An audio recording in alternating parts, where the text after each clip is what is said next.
굉장히 많이 쓰이는 방식입니다. 엄청난 강점이 있거든요.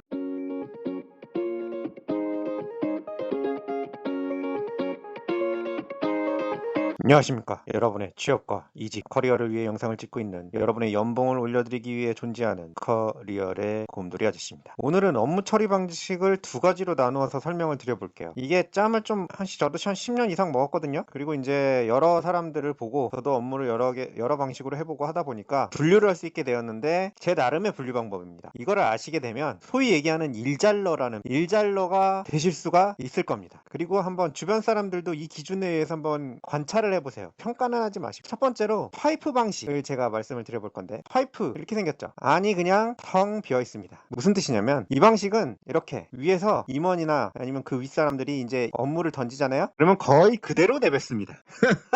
이메일이 날라오면 뭐 이렇게 막 이렇게 하세요. 뭐 팀장 뭐 A 일도 하고 B 일도 하고 C 일도 하고 D 일도 하세요. 이러면은 임원이 이걸 던졌을 때는 팀장한테 뭐 A는 누구한테 시키고 어떤 업무 지시를 하고 B는 어떻게 시키고 이런 거를 기대를 할 텐데, 그냥 토해내는 사람이 있어요. 이 메일을 심한 경우에는 그대로 김 과장, 이 과장, 최 대리한테 그대로 던집니다. 이 세 명을 한꺼번에 넣어 니들끼리 알아서 해라. 그러면은 여기에서 짬이 좀 높은 그 사람이 분류를 해가지고 일을 시킵니다. 그러면서 이제 나는 바쁘다라는 핑계를 대죠. 이게 이제 파이프 방식인데 되게 나쁜 방식처럼 들리죠. 그런데 굉장히 많이 쓰이는 방식입니다. 엄청난 강점이 있거든요. 왜냐면 이 파이프는 스트레스를 받아요, 안 받아요? 전혀 안 받죠. 왜냐면 들어오는 걸 그냥 토해내면 되니까. 그리고 만약에 이 밑에 이 잘 받아주는 이 부하가 있을 경우에는 굉장히 유용해요. 왜냐면은 이 임원은 몰라. 관심도 별로 없고 자기는 시키는 일이 그대로 다시 나한테 피드백이 들어오면 되거든. 근데 얘가 이 파이프 팀장이 하는지 요 밑에 실무진이 하는지 뭐 알게 뭐야. 저 밑에 신입사원이 해도 이 사람은 상관이 없지. 이게 조직의 이제 특성인데, 물론 안 좋은 특성이긴 합니다만, 그러다 보니까 아래로 뱉은 거가 그냥 들어오기만 하면 되는 거예요. 이게 유능할 경우에는 꽤나 많이 쓰입니다.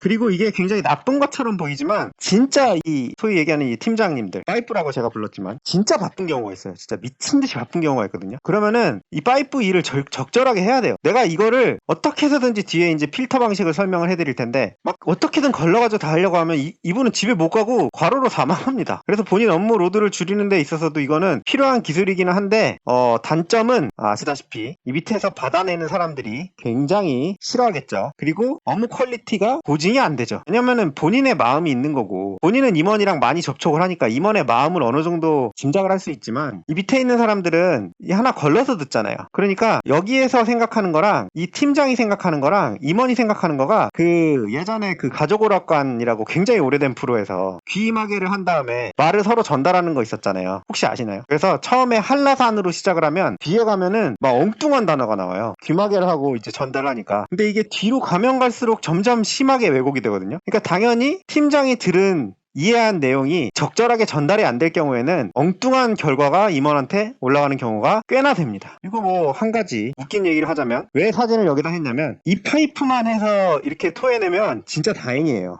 어떤 팀장은 옆에 임원이 시키는 일, 이쪽 임원이 시키는 일 다 해가지고 이렇게 쏟아내는 사람들이 있어. 진짜로 있습니다, 이런 사람들. 이거 완전 경력직이 만약에 이 얘기 들으시면 진짜 공감하실 거예요. 쏟아내는 사람들이 있거든? 그러면 이 피똥 싸는 것 같네. 이 피똥 싸게 됩니다, 밑에 있는 사람들은. 그런데 이 팀장은 본인은 만약에 이게 적절하게 잘 피드백이 이렇게 들어가게 되잖아요. 이 사람들이 진짜 유능해가지고 이렇게 피드백이 잘 이렇게 들어가잖아. 그럼 임원 3명한테 점수를 따는 거야. 그래서 실제로 이렇게 파이프질을 하는 사람이 있습니다. 이거 혹시 이런 사람들이 있으면 좀 반성을 좀 하세요. 이건 좀 너무 심하잖아. 뭐 이런 경우도 있다는 거를 좀 말씀을 드리고요. 파이프가 그렇다고 해서 무조건 나쁘지는 않다. 다음, 필터 방식입니다. 이거는 샤워기 필터를 이제 예를 들었는데, 이제 이렇게 깨끗하다가 이제 가면 이렇게 더러워지죠. 문제는 뭐예요? 이제 점점 이제 이렇게 더러워지는데 본인이 필터링을 하는 거예요. 이거는 내가 할 거, 이거는 밑으로 내릴 거, 이거는 뭐 이대리가 할 거, 이거는 뭐 최 과장이 할 거, 이거는 뭐 김 부장님이 해줄 거, 이런 식으로 해가지고 뿌려요. 자기가 필터링을 한 번씩 해요. 이게 이제 굉장히 바람직할 것 같고, 조직도 사실은 이거를 권장을 많이 합니다. 조직은 왜 이걸 권장을 하냐면, 아니 팀장 니도 일을 해야 될 거 아니야. 그리고 팀장 너한테 월급 조금이라도 더 주고 그렇다고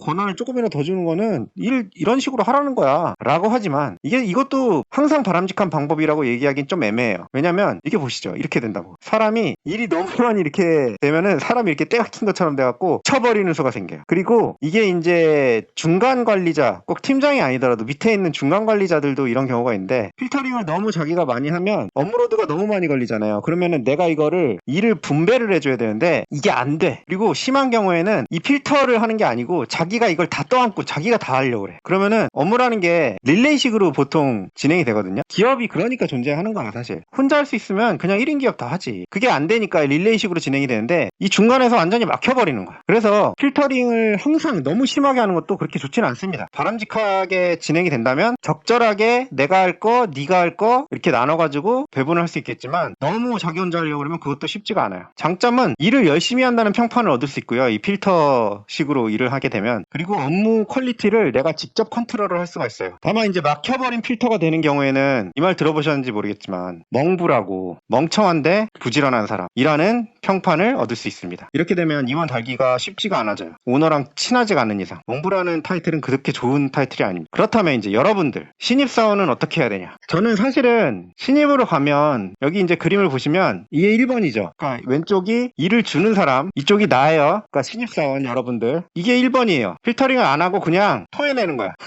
팀장님 이거 어떻게 하는지 모르겠어요. 이거 신입도 이렇게 할 수 있어요. 왜냐면 난 신입이니까. 잘 모르니까. 이 김 과장님 이거 잘 모르겠어요. 쫄래쫄래 계속 들고 가는 거야. 나 모르겠어요. 물어봐가지고 그냥 그대로 할게요. 이런 식으로 하는 게 이제 필터 안 하고 그냥 토해내는 거지. 파이프 방식으로. 또는 적당히 필터링을 해서 이렇게 진짜 모르겠는 것만 위에 분들한테 이제 물어보는 거. 이런 방식이 있고, 내가 그냥 다 해내겠다 라고 하면서 끙끙끙끙 대면서 이제 여기서 막혀있는 경우. 어떤 게 제일 좋겠어요? 당연히 2번 방식이 제일 좋죠. 1번이 왜 안 되냐. 자, 이게 되게 좀 위험한 건데, 이제 일잘러라는 명칭을 얻기 위해서는 업무라는 게 릴레이식으로 진행이 되면서도, 그리고 이 각각이 역할이 있다는 거를 깨달아야 돼요. 만약에 어떤 사람이 신입인 나한테 뭔가를 던졌으면 그 사람이 신입인 내가 할 수 있는 일이 있다고 생각을 하고 준 거예요. 그러면 그걸 내가 처리를 해서 다음으로 넘겨야 되는 거거든. 근데 이걸 전혀 안 하고 그냥 토해내거나 아니면은 위에 가서 계속 물어보거나 이러면 이 사람은 업무가 요만큼이었는데 신입 때문에 일이 이만큼 늘어나 버려. 이래서 사실은 신입 받기 싫어하는 조직도 생각보다 많습니다. 신입 가르치는 게 더 힘들다고 맨날 얘기하는 팀도 굉장히 많아요, 생각보다. 그리고 신입인 내 입장에서는 당연히 일을 이렇게 만들어준 사람이 나에 대해서 좋게 얘기할 리가 없죠. 평판이 박살이 나게 됩니다. 그래서 뭐 평판은 뭐 이직하면 뭐 리셋되니까 보통 리셋해요. 뭐 내가 뭐 네 가서 취직을 못하게 만들겠다, 그거 어떻게 하려고 그래. 말이 되냐고. 전화를 받겠냐고. 그 사람들이 너 뭔데 이럴 거 아니에요. 근데 물론 평판이 어느 정도 따라가는 경우도 있지만, 근데 평판을 그렇게 해결한다고 해도 내가 위에 사람한테 계속 물어보면서 파이프식으로 일을 계속하게 되면 내가 실력이 안 늘어. 내가 일단 고민을 한번 해보고 어떻게든 필터링을 해보려고 하고 내 선에서 해결해 보려고 하고 안 되는 거에 대해서 위에서 지시를 받아서 일을 하면 진짜로 이게 늘거든요. 왜냐면 고민을 해본다는 과정 자체에서 내가 업무 실력이 조금 늘고 위에서 이거는 이런 방식으로 하는 거야 라고 하면 훨씬 더 많은 성장이 이루어집니다. 물론 진짜로 내가 하면 안 되는 일에 대해서 막 내가 하겠다고 끙끙거리면 이렇게 되는 거고. 그래서 결국에는 짬이 차면은 그 파이프 방식을 1번 방식을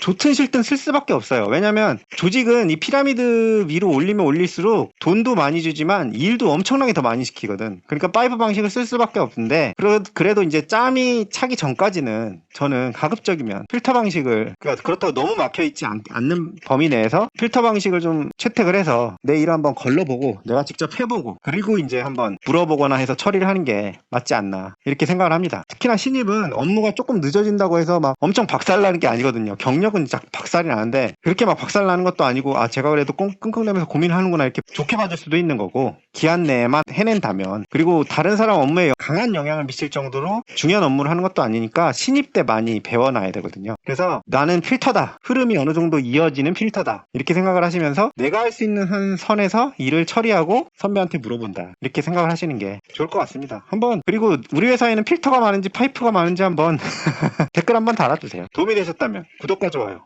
알람 설정 부탁드립니다. 감사합니다.